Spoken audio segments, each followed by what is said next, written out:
गंभीर घटना है, बहुत बड़ी मामला है, लेकिन हो जाने के बाद कहीं ना कहीं लोग आक्रोशित होते हैं, जाम होता है या प्रशासन अलर्ट होती है। लेकिन बोला जाता है कि कानून इस पर सख्त होना चाहिए। कानून पे हमको कहीं ना कहीं लगता है, कानून नाम तो बहुत हार्ड वर्ड पे लगता है, कानून है, लेकिन कानून का जो विषय है, कानून को कैसे इसको टाइट किया जाए। अगर पुलिस चाहे तो बोला जाता है लेकिन मस्जिद मंदिर से चप्पल भी चोरी ना हो। लेकिन इतना बड़ा ये हादसा हो जाना, खाली ये दुष्कर्म या रेप का मामला नहीं है, इसमें हत्या हो जाती है, वो भी नाबालिग बच्ची की। एक बच्ची अभी मौत और जिंदगी से जूझ रही, इस तरह को लोगों को फांसी पे दे दिया ना चढ़ा दे। एक चीज तो है कि इस तरह के मामले के लिए एक आधार है कि स्पीड ट्रायल होना चाहिए, कि स्पीड ट्रायल पर आ जाए केस। दूसरी बात यह है कि अभी हाल ही में जो कुछ कानून नया बन रहा था, जिसका कई जगह पे विरोध भी हुआ, हिट एंड रन का केस भी आप देख रहे हैं, बहुत जगह चक्का जाम भी कर दिया लोगों ने। और उसके साथ साथ ये भी कानून पास हो गया कि भाई अब एक कानून की एक सीमा होगी, कानून का मतलब कोई भी केस की एक सीमा होगी, बोला जाए तो 75 दिन इतने दिन के अंदर इस केस में आप सुनवाई होना है, ये करना है। तो ये तो एक उम्मीद है, ये उम्मीद तो है, लेकिन बात फिर वहीं पर आती है कि अपराधियों के लिए जब साबित हो गया कि अपराधी है तो सजा उनके लिए एक लचर व्यवस्था हो जाती है। नमस्कार, मैं चंद्रकांत मिश्रा और आप देख रहे हैं टुडे 24.in और साथ में हमारे रिजवी भाई हैं जो एसआर न्यूज के डायरेक्टर भी हैं और बड़े पत्रकार भी हैं। आज रिजवी भाई से हम लोग बात करेंगे और जानना चाहेंगे कि न्यूज आप भी चला रहे हैं, न्यूज हम भी चला रहे हैं, फुलवाड़ी की घटना जो है वो आप इसको कैसे देखते हैं? दो बच्चियों के साथ इस तरह का कांड हो जाता है, पर हमने कल भी परसों भी हमने देखा था कि किस तरह से फुलवाड़ी पूरी तरह से जाम थी, महाजाम लगी थी। क्या कहेंगे आप? सबसे पहले तो हम आपका बहुत बहुत धन्यवाद कि इस विषय को लेकर आपने एक हमसे चर्चा करने की कि इसके लिए पहले शुक्रिया। और सबसे पहले मैं निंदा करता हूं कि इस तरह की जो घटनाएं होती है, ये बहुत ही गंभीर घटना है, बहुत बड़ी मामला है, लेकिन हो जाने के बाद कहीं ना कहीं लोग आक्रोशित होते हैं, जाम होता है या प्रशासन अलर्ट होती है। लेकिन बोला जाता है कि कानून इस पर सख्त होना चाहिए। कानून पे हमको कहीं ना कहीं लगता है, कानून नाम तो बहुत हार्ड वर्ड पे लगता है, कानून है, लेकिन कानून का जो विषय है, कानून को कैसे इसको टाइट किया जाए। अगर पुलिस चाहे तो बोला जाता है लेकिन मस्जिद मंदिर से चप्पल भी चोरी ना हो। लेकिन इतना बड़ा ये हादसा हो जाना, खाली ये दुष्कर्म या रेप का मामला नहीं है, इसमें हत्या हो जाती है, वो भी नाबालिग बच्ची की। एक बच्ची अभी मौत और जिंदगी से जूझ रही है।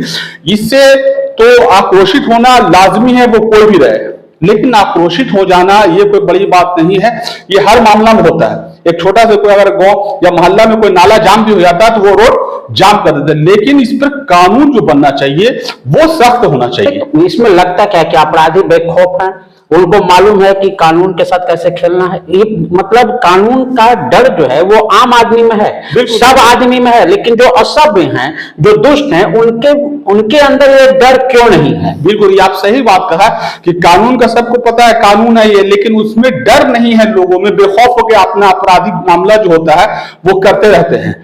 इसी को लेकर सख्त कानून, जैसे अब एसएसपी राज्य मिश्रा जी पटना के हैं, जो उन्होंने एक शपथ दिलाई तमाम थानेदारों को कि एक शपथ ले, जो कि शपथ तो किसी भी विभाग में किसी भी आप पोस्ट पर जाते हैं, खासकर प्रशासनिक में पहले शपथ दिया जाता है कि आपको क्या पालन करना है।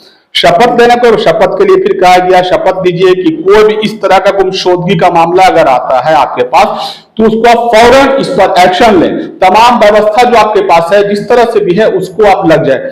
अब आप ही बताइए इस पर क्या आगे इस तरह का होना चाहिए जिससे कानून और सख्त हो। एक प्रशासन की तरफ से अगर बात करें तो एक काम तो बड़ा ही उम्दा दिख रहा है, जैसा गैंगवार साहब ने कहा है कि ऑनलाइन आप एफआईआर कर सकते हैं। अब ये व्यवस्था जो आ रही है ये तो दुरुस्त है, इसमें तो कोई दो मत नहीं है, लेकिन यहाँ पे बात यह है कि अपराधियों के मन में प्रशासन का खौफ क्यों नहीं है? क्या कानून को और पुख्ता नहीं बनाना चाहिए, या ऐसे अपराधियों को क्या एक उचित दंड ऐसा नहीं देना चाहिए जो सबके लिए एक लेसन हो? आपको नहीं लगता है कि कोई भी इस तरह का एक कांड हो जाता है और इस कांड पर जब आदमी ध्यान देता है, ये केस बनता है, तो उस केस का फैसला आते आते समय लग जाता है। वही चीज हम कह रहे हैं कि कोई भी इस तरह का कानून जब आपको मुलजिम सामने है, जो साजिश करता है, जो भी है सामने है, सारा चीज आपके पास प्रूफ है, एविडेंस है, तो इसका सख्त तुरंत कार्रवाई क्यों नहीं होती है, लेट क्यों होता है, सुनवाई होती है, ये होती है, इसको तुरंत अब निजामा पहनाया जाए सख्त कानून से। हमको तो लगता है कि दुष्कर्मी मामला जो होता है, इस तरह को लोगों को फांसी पे दे दिया एक चीज तो है कि इस तरह के मामले के लिए एक आधार है कि स्पीड ट्रायल होना चाहिए, कि स्पीड ट्रायल पर आ जाए केस। दूसरी बात यह है कि अभी हाल ही में जो कुछ कानून नया बन रहा था, जिसका कई जगह पे विरोध भी हुआ, हिट एंड रन का केस भी आप देख रहे हैं, बहुत जगह चक्का जाम भी कर दिया लोगों ने। और उसके साथ साथ ये भी कानून पास हो गया कि भाई अब एक कानून की एक सीमा होगी, कानून का मतलब कोई भी केस की एक सीमा होगी, बोला जाए तो 75 दिन इतने दिन के अंदर इस केस में आप सुनवाई होना है, ये करना है। तो ये तो एक उम्मीद है, ये उम्मीद तो है, लेकिन बात फिर वहीं पर आती है कि अपराधियों के लिए जब साबित हो गया कि अपराधी है, तो सजा उनके लिए एक लचर व्यवस्था हो जाती है। कठोर क्यों नहीं, कठोर क्यों नहीं, सब चीज का तो नियम बन रहा है। अभी तो कानून कुछ सख्त हुई है, बिल्कुल आपका कहना सही था कि कानून में कहीं ना कहीं कि अब सुनवाई जो 75 दिन के किसी भी केस का निष्पादन होना चाहिए, ये भी एक ऑर्डर पास हुआ है। ऑनलाइन अब हर चीज का आप केस का FIR कर सकते हैं। बहुत तरह की व्यवस्था को पहले से प्रशासनिक टाइट हुई है, लेकिन आपका सही कहना है कि लचर जो है फैसला उस पर कैसे दूर किया जाए, वो बहुत जरूरी है कि एक मतलब अपराधियों को एक कठोर दंड, ताकि वो करने के पहले। अब मैं आपसे भी ये जानना चाहूंगा कि क्या ऐसा नहीं लगता है कि जैसे और भी मुल्कों में है कि अगर कोई सजा इस तरह का कोई सजा याफ्ता है तो उसको कठोर दंड दिया जाता है, तो क्या हमारे यहाँ संविधान में कुछ ऐसा संशोधन होकर के ये नहीं हो सकता है कि भाई यहाँ पर भी कठोर दंड हो? तो यहाँ पे लोग, यहाँ पे तो बोला गया है कि हर जगह, यहाँ पे तो बीच में आ जाता है ना, पॉलिटिकल लोग आ जाते हैं, पैरवीवारकार लोग आ जाते हैं, पैसा आ जाते हैं, यहाँ पे धर्म का मामला आ जाता है, जातिकता मामला आ जाता है। बिहार में चीज को तो बहुत बड़ा एक इशू है इसका कि हर चीज में कहीं ना कहीं जातिक मामला आ जाता है, धार्मिक मामला आ जाता है, प्रशासनिक बहुत तरह का यहाँ पे। तो आप देखिए, समाज के प्रति, सामाजिक लोग जो होंगे उनको समाज के प्रति भी अवेयर होना पड़ेगा। आप समाज में साथ तो वो देंगे ही, लेकिन सही लोगों का दे, जो गलत है उनका खुल के विरोध करना होगा। यही आप बिल्कुल सही बात कहा सर कि समाज के लोग को इसमें ये नहीं देखना चाहिए कौन है, क्या है, कौन धर्म के, कौन जाति। जो गलत है वो गलत, जो गलत है उस पर समाज के लोग को आगे आना चाहिए, और प्रशासन जो भी है यहाँ पे कानून व्यवस्था में उसमें साथ देना चाहिए, ताकि सजा देने में कोई भी कठोर किसी को कोई रुकावट ना बने। मतलब मूल रूप से ये हम लोग कह सकते हैं कि यदि संविधान में कुछ ऐसा प्रावधान किया जाए कि जो एक व्यवस्था हमारे भारत में है कि 10 बेगुनाह छूट जाए, 10 गुनहगार छूट जाए, लेकिन एक बेगुनाह को सजा ना मिले, ये कॉन्सेप्ट कहीं ना कहीं है। क्योंकि कुछ जगह पे ऐसा घटना घटा था कि लोगों को लगता था कि जो आम जनता है वो परेशान हो रही है, उसको फंसाया जा रहा है। तो ये सब के लिए एक संविधान तो है, लेकिन जब सजा साबित हो जाए तो ये भी एक प्रावधान होना चाहिए कि इस तरह के दंड के लिए कठोर सजा होनी चाहिए। चलिए, आपने इतना समय दिया, इसके लिए बहुत बहुत शुक्रिया आपका, बहुत बहुत धन्यवाद आपका। तो आपने देखा कि भी बहुत बहुत धन्यवाद सर।